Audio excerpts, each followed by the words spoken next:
This is Cast of Wonders, the young adult fiction podcast featuring stories of the fantastic. Welcome, I'm Catherine Inskip, your editor and host. Episode 426. Today's episode at Cast of Wonders is the second instalment of our summer serial, The Curious Case of Miss Clementine Nimowitz and Her Exceedingly Tiny Dog, by Alex Axe. Alex Axe is an award-winning writer, geologist and sharp-dressed sir. Angry Robot Books has published their novels Hunger Makes the Wolf, winner of the 2017 Kitschy's Golden Tentacle Award, and Blood Binds the Pack, under the name Alex Wells. Their steampunk novella collection, Murder on the Titania and Other Steam-Powered Adventures, was nominated for the Colorado Book Award, and the sequel, Wireless and Other Steam-Powered Adventures, is available from Queen of Swords Press. They've had short fiction in Tor.com, Strange Horizons, Giganotosaurus, Daily Science Fiction, Lightspeed and more, and are a contributing editor at Book Riot. They've also written several episodes of Six to Start superhero workout game and races for their RaceLink project. Alex lives in Denver, where they bicycle, drink tea and twirl their ever-so-dapper moustache with their two furry little bastards. This story is narrated by Sandra Espinoza. Sandra is a New York-born and raised voice actress with a background in literature and writing. After a childhood where video games were banned from the house, she 180'd so hard she's finally in them and never leaving. Some games Sandra's voiced for include Heroes of Newerth, Marvel's Avengers Academy, and the critically acclaimed Wadjet Eye Games adventure RPG Unavowed as Mandana. Catch her on Twitter or Facebook under the handle Dusty Old Roses, obsessing over good food, good games and the colour pink. And now, we've a tale to tell.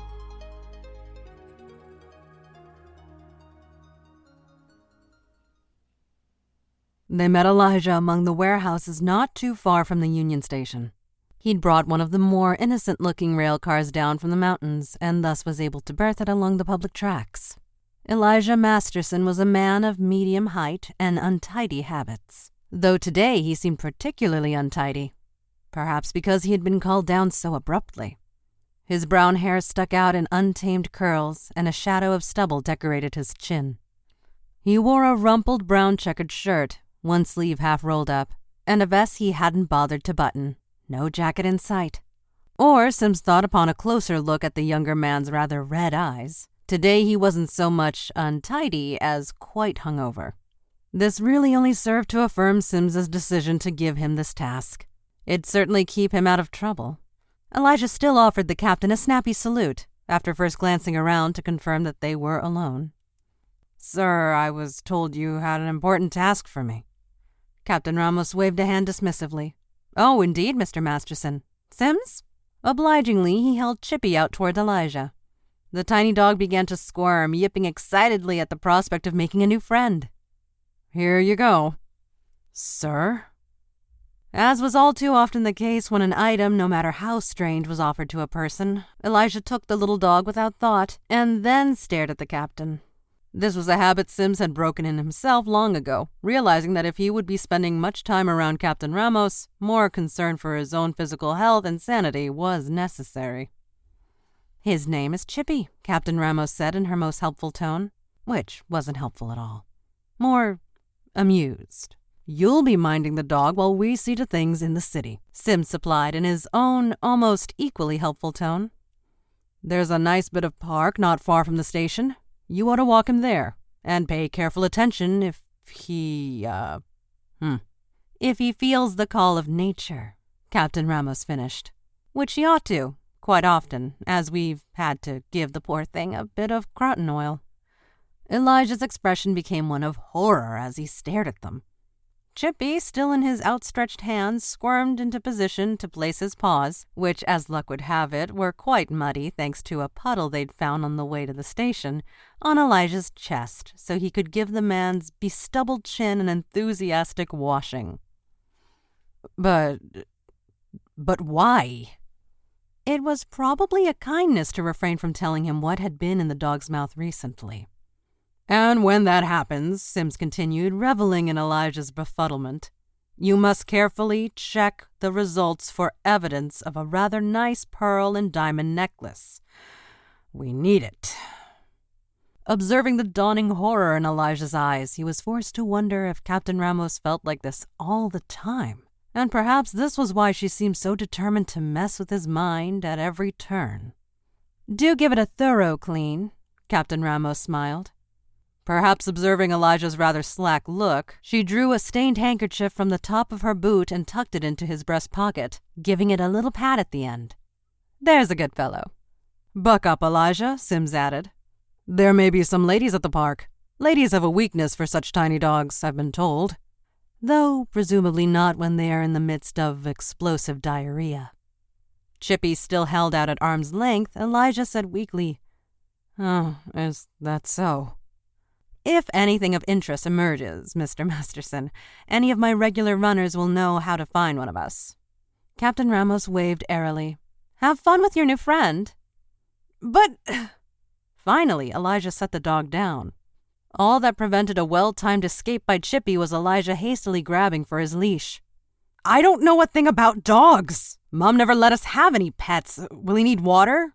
What does he eat?" Sims smiled sardonically as they turned to leave. "Nearly anything, it seems." Chippy thus made into someone else's problem for the time being, Marta saw to the suitable outfitting of herself and Sims for their errands, using carefully selected clothing from a bolt hole she had constructed not far from Union Station. She'd done this by covertly bricking off bits of the storerooms of 2 adjoining shops and knocking down the wall between them. As one of the shops was a bakery, it guaranteed that everything smelled nicely of freshly baked bread, even if the heat of the ovens made the room incredibly stuffy in any season but winter. Padded out to hide her proportions and properly dressed in a comfortable but stylish maroon tea dress and jacket, Marta selected an appropriate parasol to go with her ridiculously small hat and slipped into the cheerfully sunny day. Sims followed along behind her, looking particularly hangdog in his plum-colored jacket and freshly starched white shirt. The will of the late Miss Nimowitz had, upon closer examination, yielded the addresses of both Delia and Morris Emmett Nimowitz, and clarified the relationships as grandaunt to niece and nephew respectively.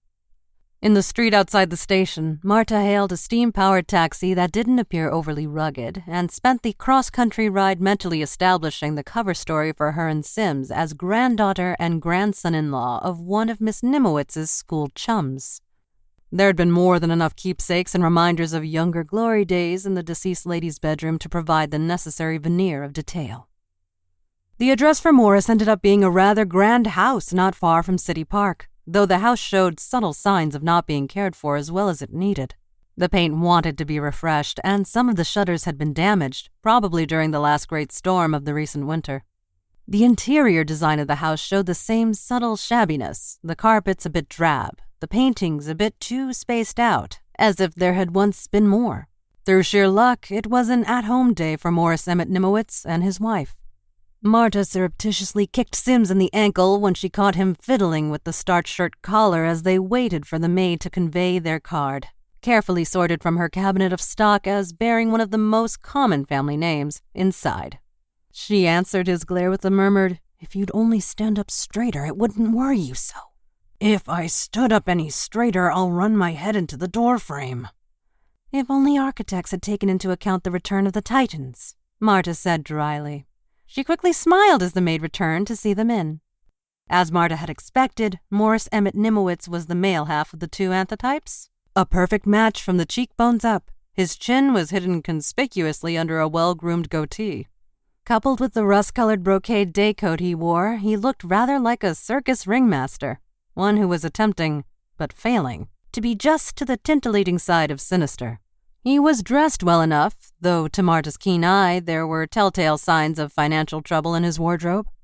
His day coat, while natty, was of a fabric that had been popular several seasons ago, likely an older garment that had been delicately readjusted to look more current.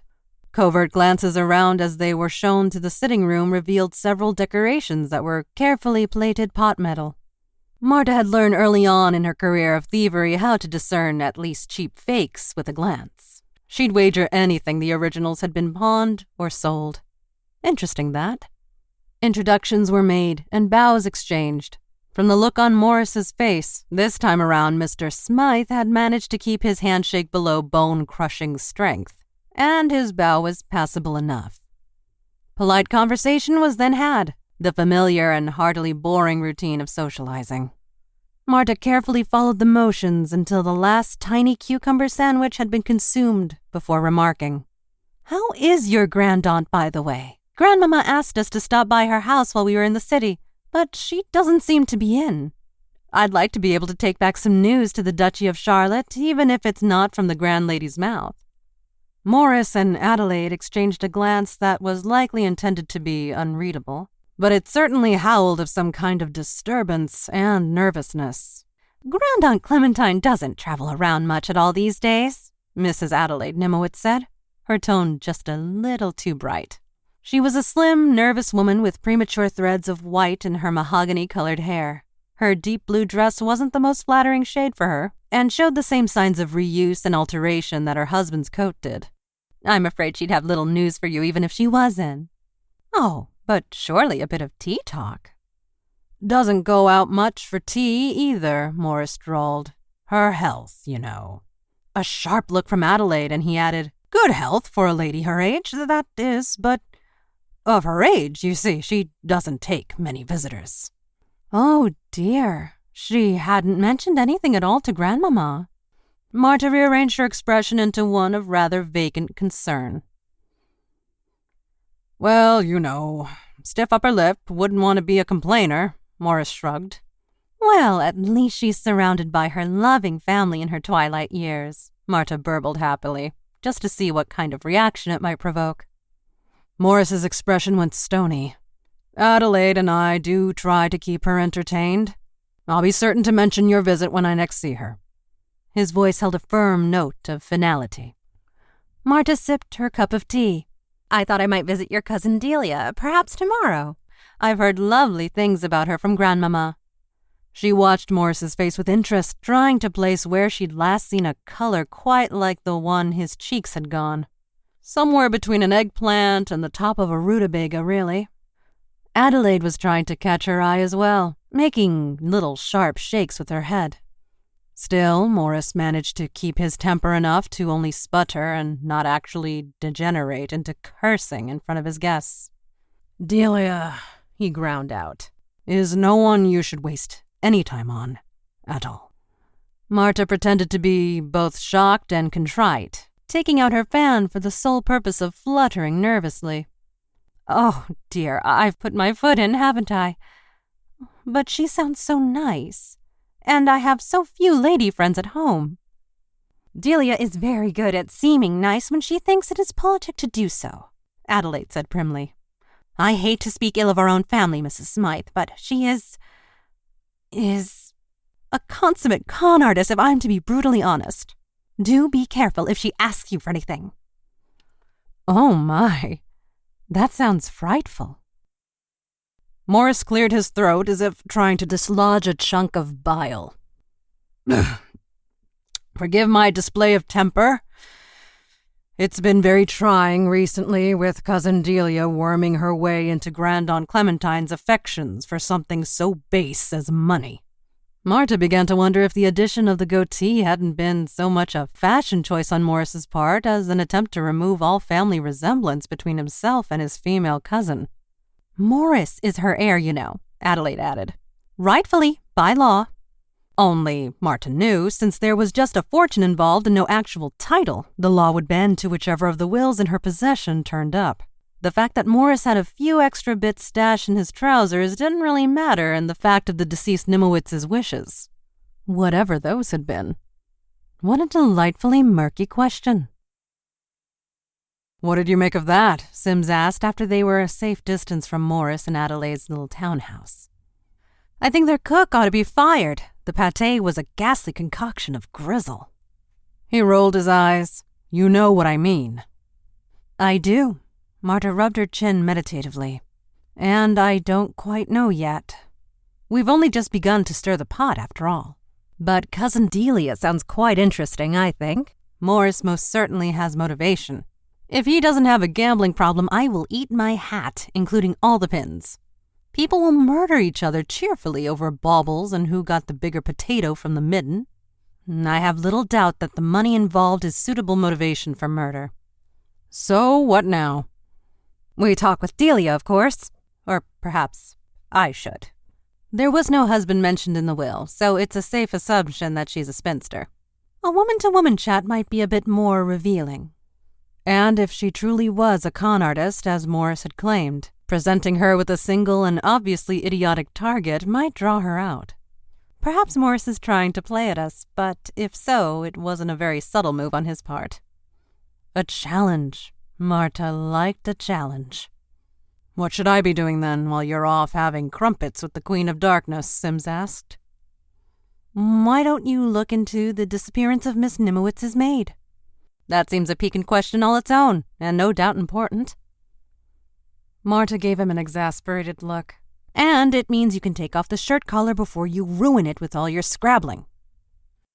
Delia Nimowitz lived in one of the nicer areas of the city that served as the Grand Duchy of Denver's rather rank heart, not too far from the Platte River. Her apartments were in a terraced house, which was situated to provide a nice view of the mountains when they weren't obscured by the brown fog of smoke.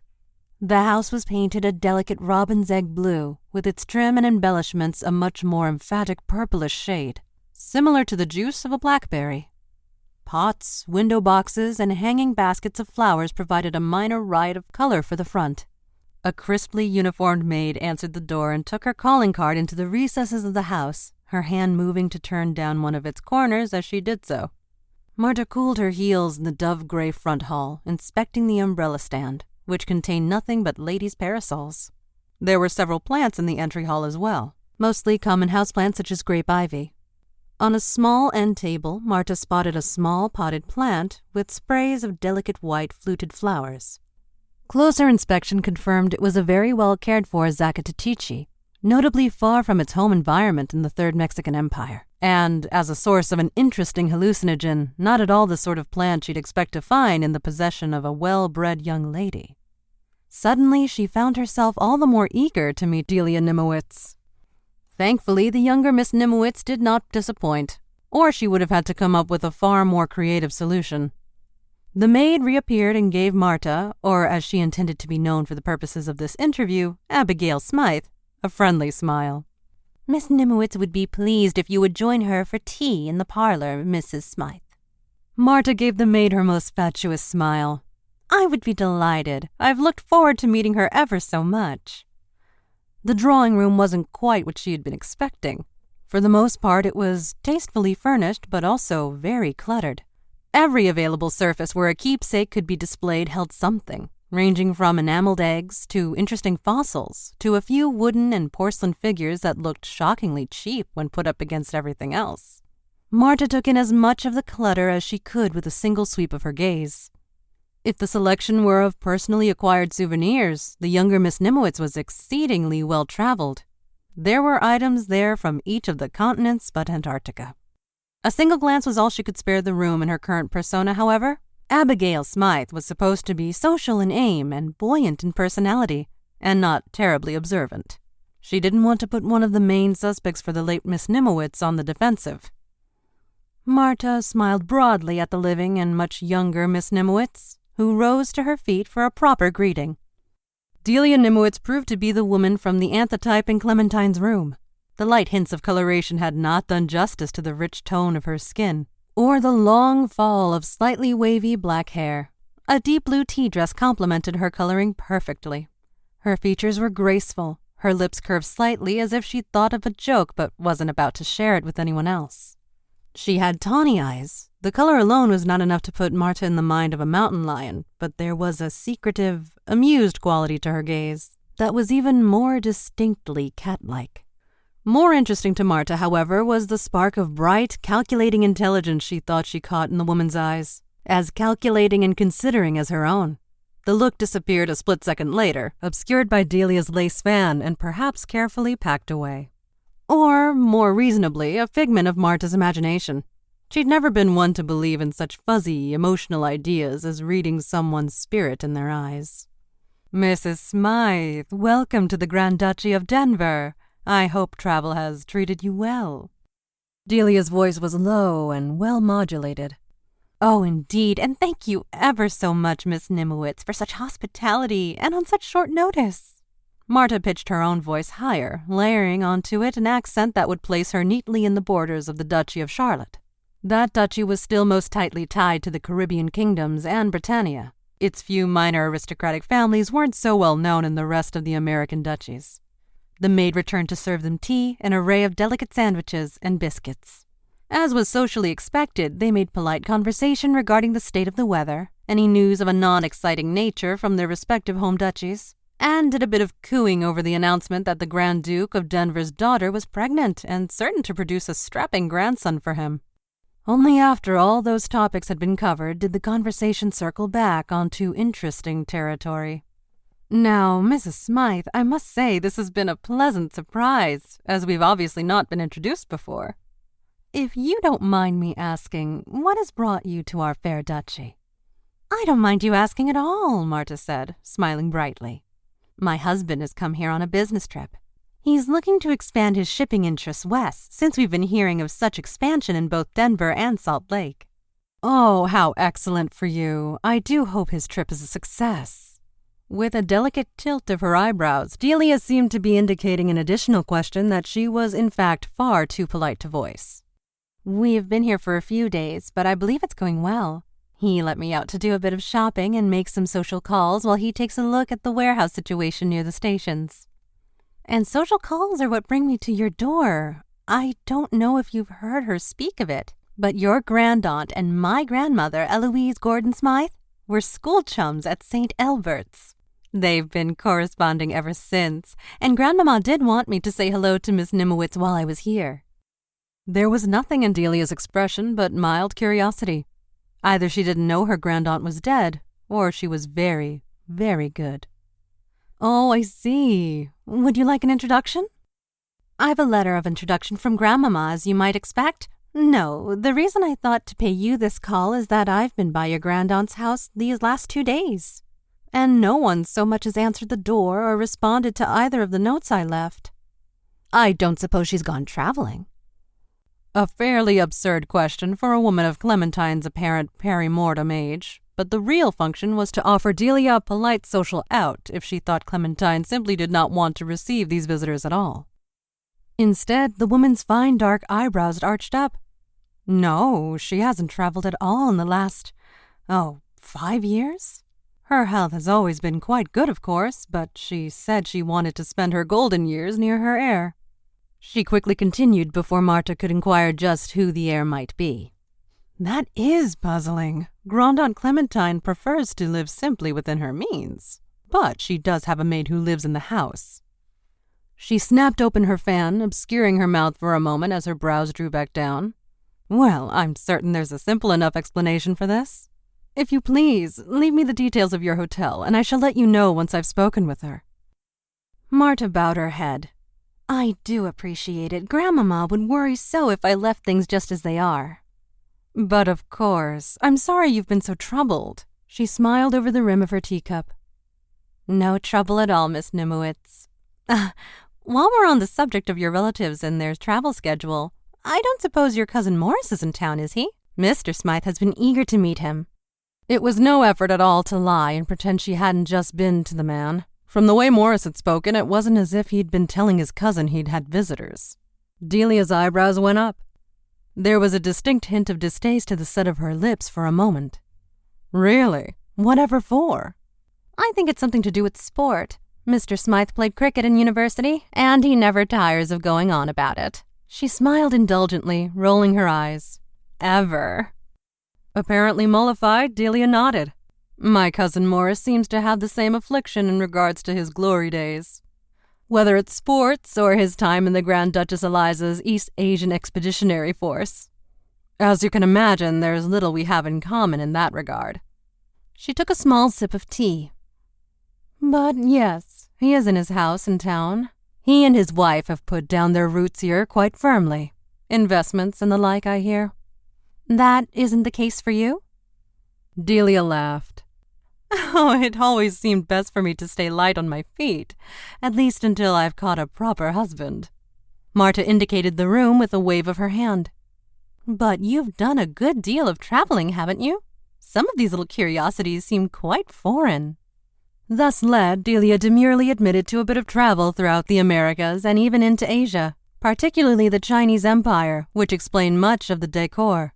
More polite and innocuous conversation was made, Marta subtly poking at various topics in the hope of garnering some sort of interesting reaction. But from opera to literature to subtle proddings at the much less innocuous topic of politics, Delia Nimowitz was startlingly, determinedly boring. She thought the new soprano at the opera was terrible, limited her reading to poetry and cerebral romance novels that Marta was fairly certain no one read but everyone claimed to have, and had no thoughts on politics beyond what a lovely fellow the Grand Duke was. And didn't he seem to be doing a lovely job? How could anyone think he was anything but lovely and more lovely? Marta Ramos had met people like that before. The aristocracy was full of them, yet somehow it all seemed a little suspicious. Quite possibly because Delia Nimowitz was also the only unmarried woman over the age of 30 of any sort of wealth and station that Marta had ever conversed with for more than 3 minutes.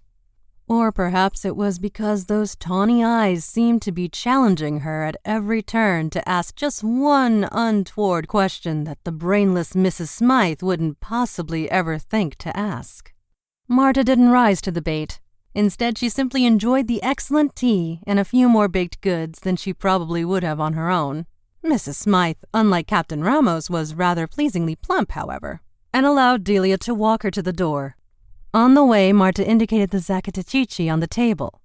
"By the way, Miss Nimowitz, I was wondering where you might have found this plant. It's quite cute, but I've never seen one like it." Delia smiled. "I'm afraid I don't know the proper name of it. My grandaunt gave it to me years ago, and I never can remember what she called it. But the little flowers look a bit like lace, don't you think?" "Indeed, it's quite a fetching effect. I'll have to ask your grandaunt when I do meet her. I've a little window box that would look darling if occupied by a few of these, I think." Marta smiled. After a hand clasp and a curtsy and a few more pleasantries, she was on her way, mulling over what she had observed. What she found the most curious was why Delia had lied about how long she'd had the plant. Upon earlier inspection, most of the plants on the hall table had been there long enough to make marks or even rings in the wood, caused by careless watering. There wasn't so much as a blemish associated with the Zacatecici. The plant must have been very new. It was far too early in the game to yet draw conclusions, but Marta had a great deal to mull over as she listened to the chuffing of the taxi. There was an unpleasant metallic whine hidden in the normally cheerful sound that indicated some of the gears in the drive were in need of remachining. Marta wrote a note to that effect and tucked it between her seat cushions as an extra bit of tip when she arrived at the designated meeting point with Sims, a coffee shop only a few blocks from Brown Park.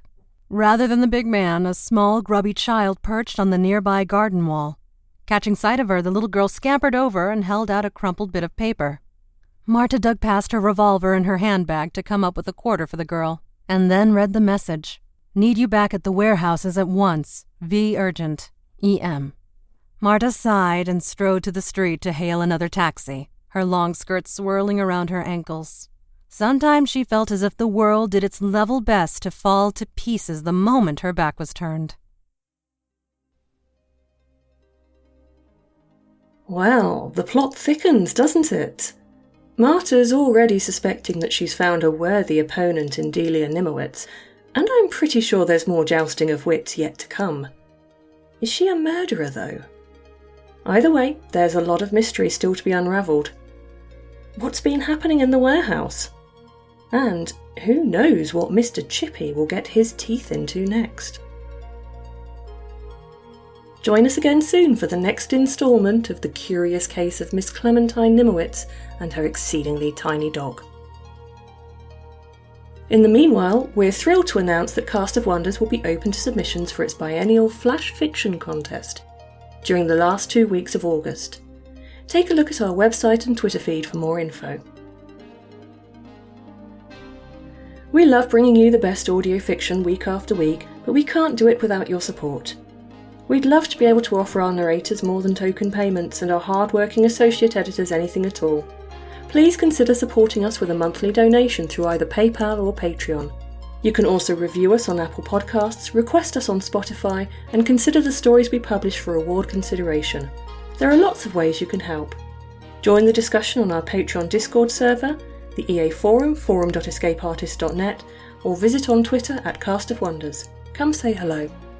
Cast of Wonders is a production of Escape Artists Incorporated and is brought to you by editor Catherine Inskip and assistant editors Andrew K. Ho and Carissa Sluss, associate editors Amy Brennan, Alicia Caparasso, William Haight Minor, Umaira Hussain, Sean Proctor, Ray O, Susie Rodriguez and Emma Smales, audio producer Jeremy Carter, art director Alexis Goebel and community manager Danny Daly.